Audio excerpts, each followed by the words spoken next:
ng hapon. For today's video guys, magugulay tayo ng pako.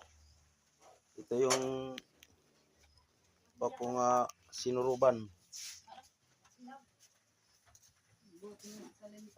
Adi. Yan.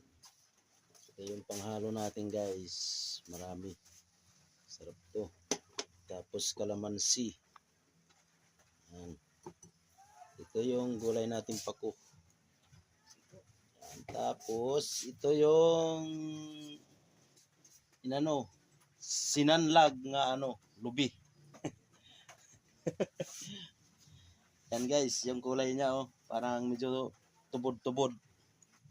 Yan. Ilalagay natin ito.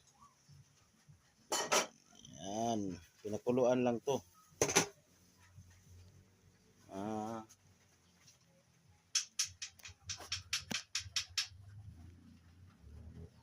panghalo.